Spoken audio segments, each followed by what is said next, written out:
Okay, Physics 12, we are going to continue with our unit with electricity.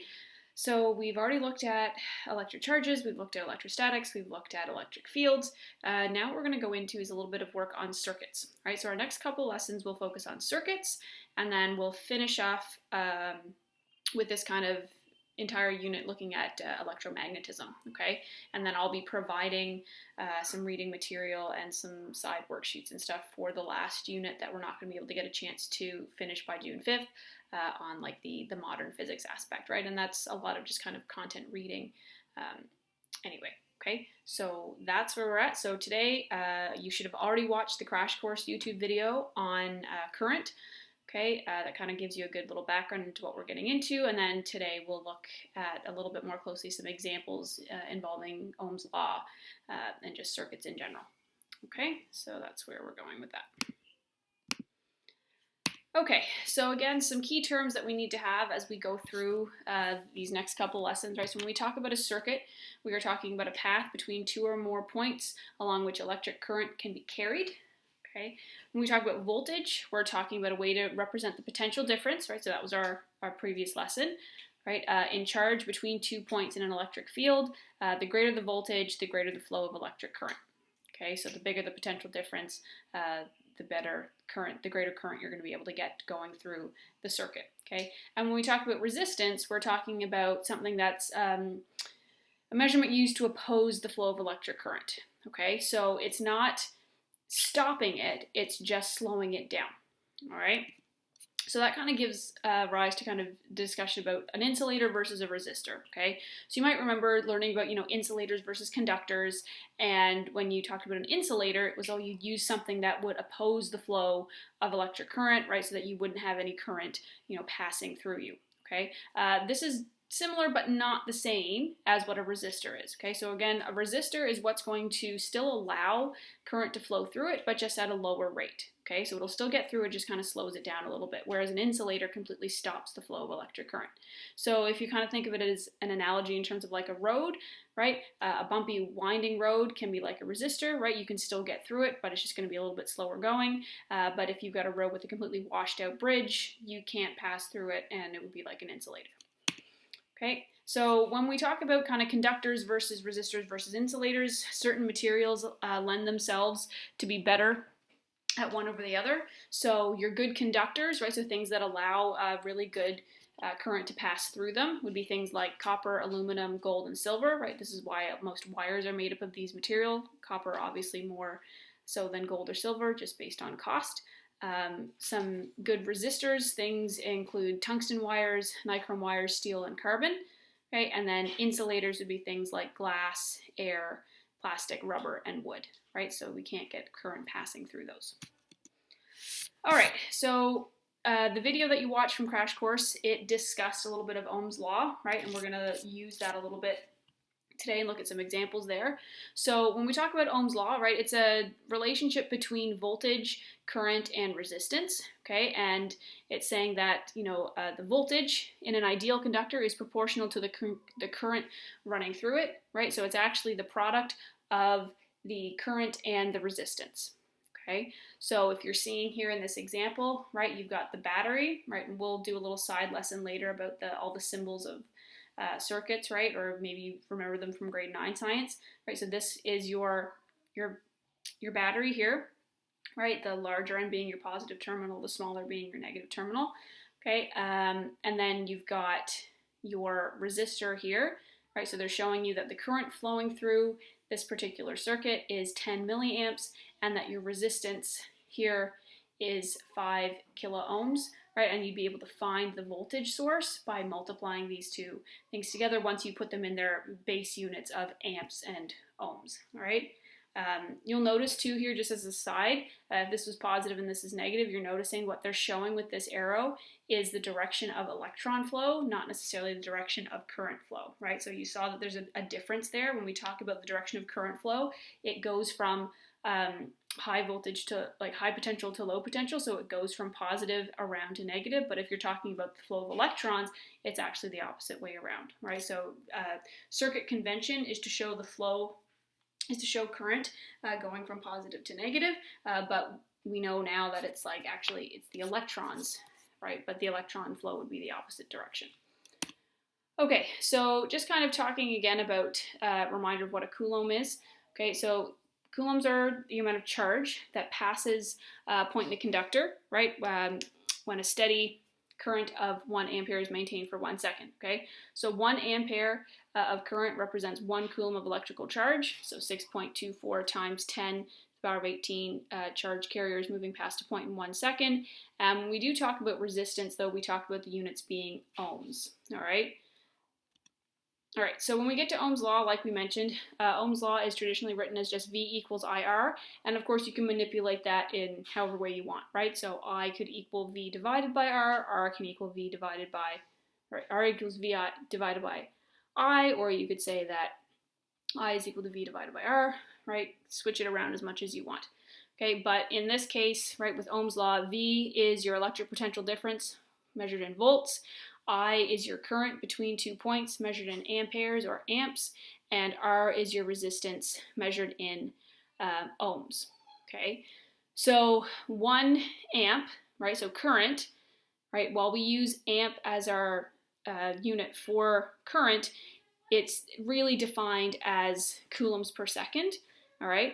So if we were to kind of do a more bigger unit analysis, which I'm going to show you in a little bit, right, we could be able to figure out, okay, well, back from our previous lesson, we know that the electric potential difference, while we call it a volt, does have more intense units of, what was it?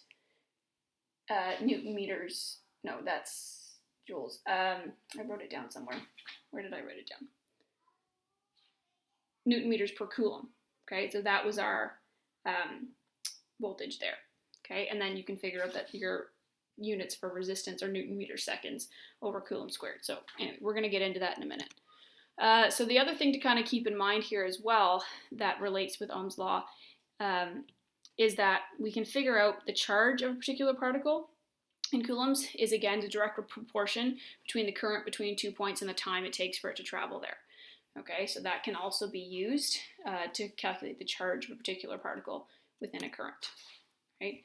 The other thing that relates to Ohm's law quite well is power, right? So you might remember from physics 11 or whenever you learned this, that power is equal to work done divided by time, right? So work divided by time here, work being measured in joules, time being measured in seconds, so power being joules per second or watts. Now, if we think about, though, electrical power, right? Electrical power, so using that definition and some, a little bit of math and using Ohm's law here, what you can actually get is that for electrical power, power is actually equal to current multiplied by voltage, right? So a higher current will equal to greater power, and a higher voltage will also equal to greater power, okay? And if you do a quick unit analysis, it does verify that it still works out because current is measured in coulombs per second, as we discussed, right? And the specific units for voltage, okay, is Newton meters per coulomb, and that was coming back from our lesson on electric potential difference, okay?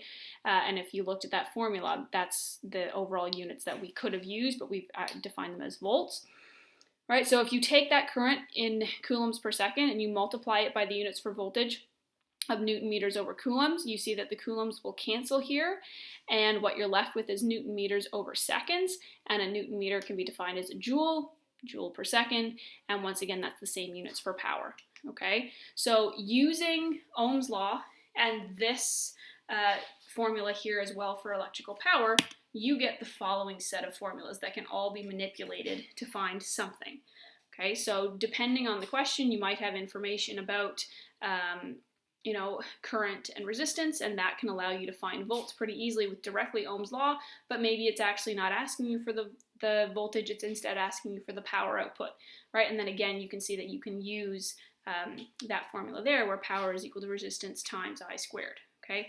If you want to, not required at all, but if you wanted to, you could sit down and just kind of go through some of these formulas, right, to verify that they all do work out, but it's all just based on substitutions from this formula here, P equals IV, and your Ohm's law, V equals IR, right? So it's like basically just taking this IR and substituting in for V here, right? And then all of a sudden you have I times IR, so you get I squared times R, And there you go, there's your equation for power, right? And then just a constant switching of, substituting something in for R instead, right? You just get V times I, and the following, and you get all of these formulas that can kind of work out, okay?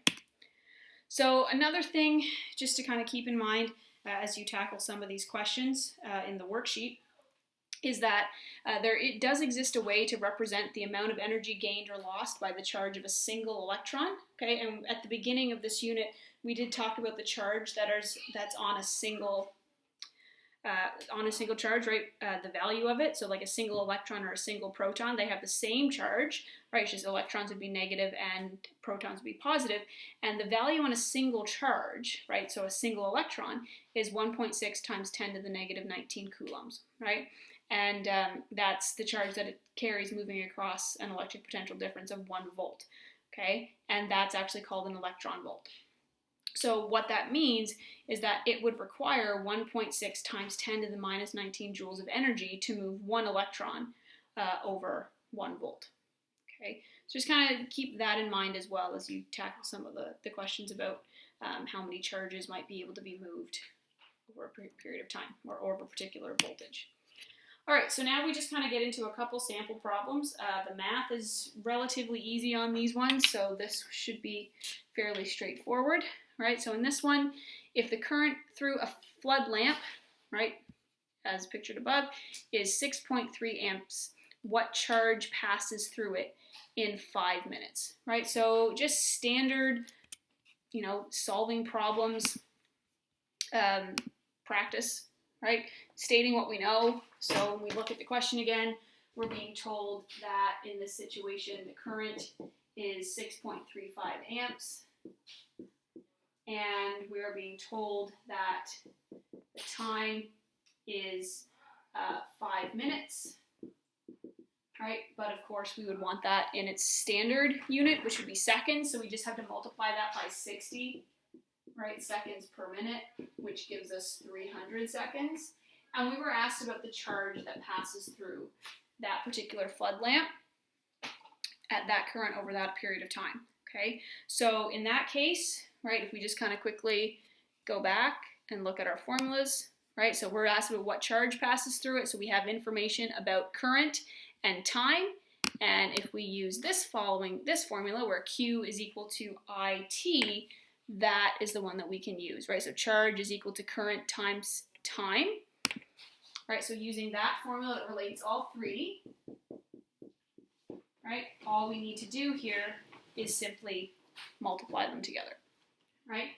So our charge that would pass through this would be the 6.35 amps multiplied by the 300 seconds, right? And then what we end up getting there is a value of 1,905 coulombs. And again, remember that unit analysis still works here because current, while we talk about it being measured in amps, is really defined as that coulombs per second, right? So you would see here that if we did try and use those units instead, right, coulombs per second, your seconds cancel and you're left with just a charge measured in coulombs, okay? So in terms of sig figs here, though, we only get 3. So we would rewrite this as 1.91 times 10 cubed coulombs, and that would be the charge that would pass through that particular current in 300 seconds, okay? So we go to our next example. Nope, there's the example, answer. Okay, so next example here, right, what we've been given is that 235 joules of heat energy is produced in a conductor in 6.75 seconds. If the current passing through the conductor measures 11.5 amps, determine the resistance of the conductor. Okay, so again, if we just kind of start off by listing all of the relevant information in that particular question, right, we're given that the amount of energy, right, or the watts, is 235 joules, okay? We're given that the amount of time that this amount of energy is produced in is 6.75 seconds, and we know that the current in this situation is 11.5 amps, and we're being asked about what is the value of the resistance, okay?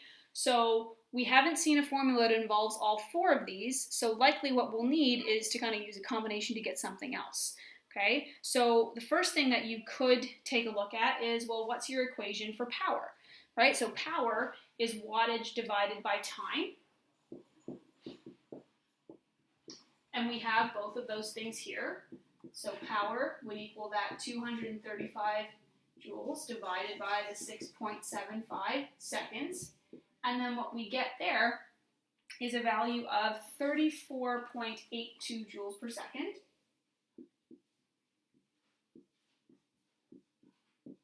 Okay.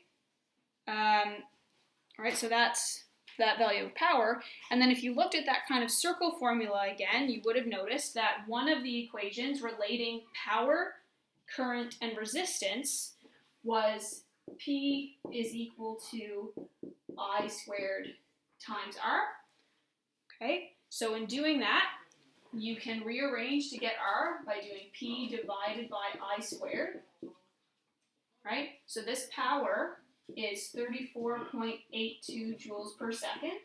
You're now dividing it by current squared, right? So which is the 11.5 amps, or coulombs per second squared is equal to R, right? So in that case, right, you can square that and then do the division of 34.82 divided by the 11.5 squared, and you actually get a value there of 0.263, and resistance is measured in ohms, right? So you're using that Greek letter omega, right, for your resistance. So that would be the resistance going through the current, okay? So, or the circuit, sorry, right? And that's your calculation, right? So all of the questions on your worksheet here are all going to be based on use that circle diagram, right, that has a kind of a combination of all the different types of formulas that you could use, right, that relate power with voltage and current and resistance, right? So all 4 of those things, right, use whichever one makes the most sense in what you have, right? You might have to do some slight calculations, right, in order to get one or the other, right? So in this case, we didn't even have power, but we had enough information to find it and then go from there. And then that's just kind of using Ohm's law, right? So that's kind of it there. And then what you have there is just a worksheet for you to try, just using that formula. Again, the math's not too bad in these ones. So the questions should be relatively straightforward, and then we'll continue with our another lesson with circuits on Friday, right? And we'll be talking about Kirchhoff's laws. All right, that's it.